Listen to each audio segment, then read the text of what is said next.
नमस्कार, आप सभी लोग देख रहे हैं राजस्थान संवाद और आज राजस्थान संवाद पर हम एक बहुत ही अहम मुद्दे पर बात करने वाले हैं।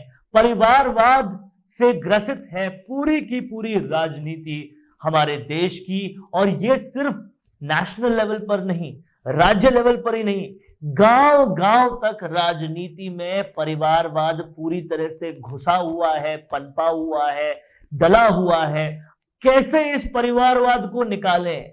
क्योंकि जब तक ये परिवारवाद नहीं निकलेगा, हम राजा महाराजा संस्कृति से बाहर कैसे आएंगे? कैसे लोकतंत्र आएगा? लोगों का तंत्र कैसे आएगा? जनतंत्र कैसे आएगा? जनता कैसे मालिक बनेगी? ये सारे सवाल उठते रहेंगे। संविधान है, जनतंत्र है, लेकिन लागू क्यों नहीं है? खाप पंचायतों में देखिए क्या होता है, खाप का बेटा ही वापस खाप बनता है। यहां पर राजनीति में देखिए क्या होता है, चाहे रीजनल पार्टीज जैसे सपा आप देखें या नेशनल पार्टी जैसे कांग्रेस आप देखें, राजा का बेटा ही क्यों राजा बनता है? ये सवाल लगातार उठ रहे हैं। लेकिन अब इस सवाल का जवाब आ सकता है अगर हम सब लोग चाहें तो। और इस वीडियो में हम आपको ये बताएंगे कैसे इस सवाल का जवाब आएगा, कैसे देश से परिवारवाद हटेगा। ये बताने के लिए मैं हूं आपके साथ वरुण भंसाली और मैं हूं चेतना शर्मा।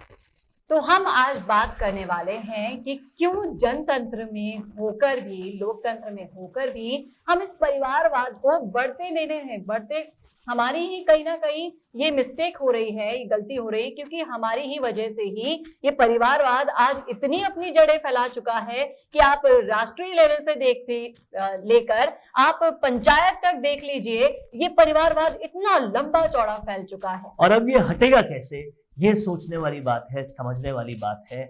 और मूल जो हमारे देश को चलाने का सबसे बड़ा इंस्टीट्यूशन है, सबसे बड़ा सिद्धांत है, सबसे बड़ी रूल बुक है, उसका नाम है कॉन्स्टिट्यूशन, यानी कि संविधान।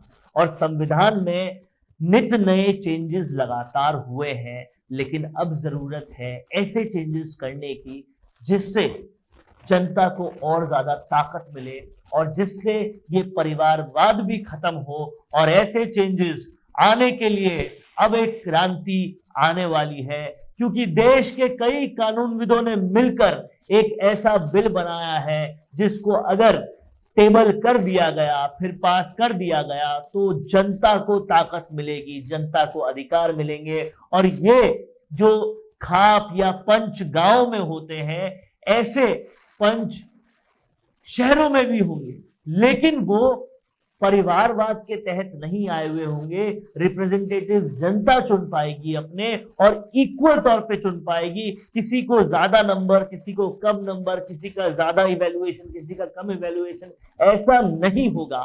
ये क्या है बिल, ये जानने के लिए आप डिस्क्रिप्शन में जाइए, एक लिंक दे रखा है, उसको देखिए, पूरा बिल आपको समझ में आएगा। लेकिन आज हम सिर्फ इस परिवारवाद का मुद्दा कैसे हटेगा उस पर बात करेंगे। जी बिल्कुल, कहीं ना कहीं ये परिवारवाद की वजह से बहुत ऐसी शख्सियत हैं हमारे समाज में जो आगे बढ़कर हमारे समाज को बहुत आगे ले जा सकती हैं, इतना काम कर सकती हैं सबके लिए, लेकिन उनको मौका नहीं मिलता है। क्योंकि आप देख लीजिए, गाँव में देख लीजिए, पंचायत में जो सरपंच रहेंगे उनका बेटा ही सरपंच बनेगा। आप उसके आगे अगर रीजनल पार्टीज में जाते हैं तो नेताओं के बेटे ही सबसे बड़े उम्मीदवार होते हैं उनके पद से हटने के बाद। और समझने वाली बात इसमें चेतना ये है कि अगर हम खाप का या पंचायत का पूरा स्ट्रक्चर देखें तो वहाँ जो अमाउंट ऑफ वेटेज होता है वो पंचों को ज्यादा रहता है, लोगों को कम रहता है। इसकी वजह से उनका परिवार आगे बढ़ता है।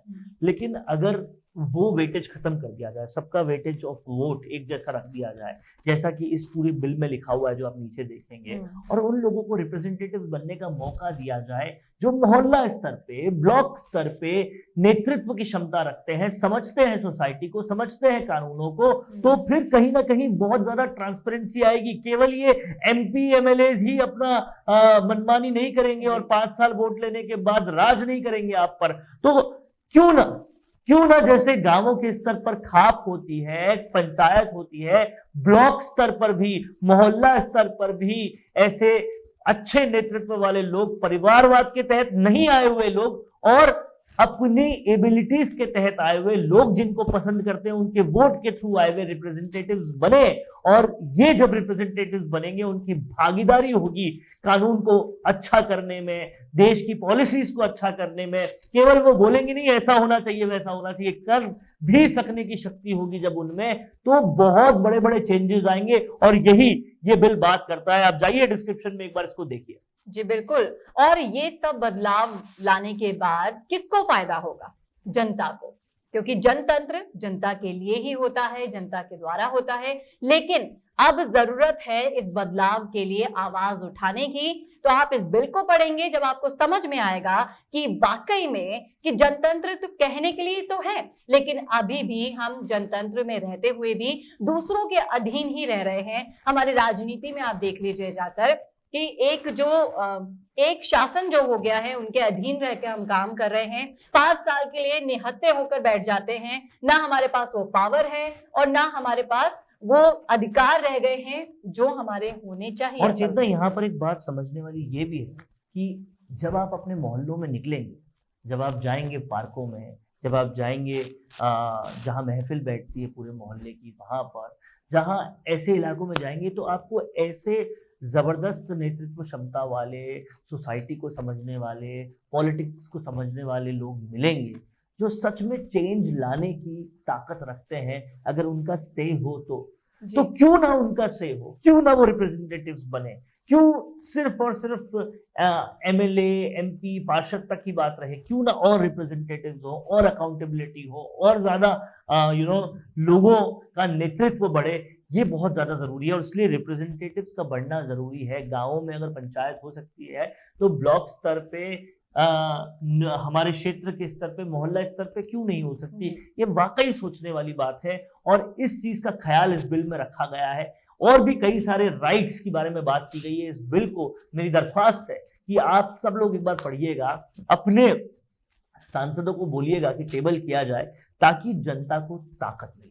अब वक्त आ गया है कि 75 साल वाले पहले वाले भारत और अब के वाले भारत में अंतर दिखाने का, क्योंकि आज आप देखिए आजादी को इतने साल हो गए हैं लेकिन फिर भी हम उसी ढर्रे पर चले आ रहे हैं। लेकिन अब वक्त आ चुका है कि आप इतने पढ़े लिखे हैं, हमारे समाज में इतने प्रबुद्धजीवी लोग हैं, उन लोगों का साथ लेने का, उन लोगों के साथ खड़े होने का और ऐसे बिलों के लिए आवाज उठाने का। समझने वाली बात यह भी है चेतना कि जब हम गर्व से छाती फुलाकर बार बार ये कहते हैं कि हाँ हम सबसे बड़े लोकतंत्र का हिस्सा हैं, दुनिया के सबसे बड़े लोकतंत्र का हिस्सा हैं, तो अब वक्त है कि इस लोकतंत्र को और ज्यादा सुदृढ़, और ज्यादा जनता का हितैषी, और ज्यादा जनता की ताकत को बढ़ाने वाला किया जाए, ताकि हम फिर से पूरी दुनिया के सामने छाती फुलाकर कह सकें कि हमारा देश कहने को ही लोकतंत्र नहीं है, असली में जनता यहाँ की मालिक है और जनता अगर चाहे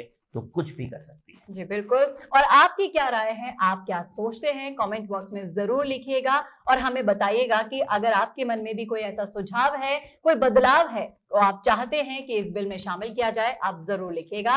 और कैसा लगा ये वीडियो कमेंट करके भी बताइएगा और ज्यादा से ज्यादा शेयर कीजिएगा, क्योंकि तभी हमारी इस इच्छा को बल मिलेगा।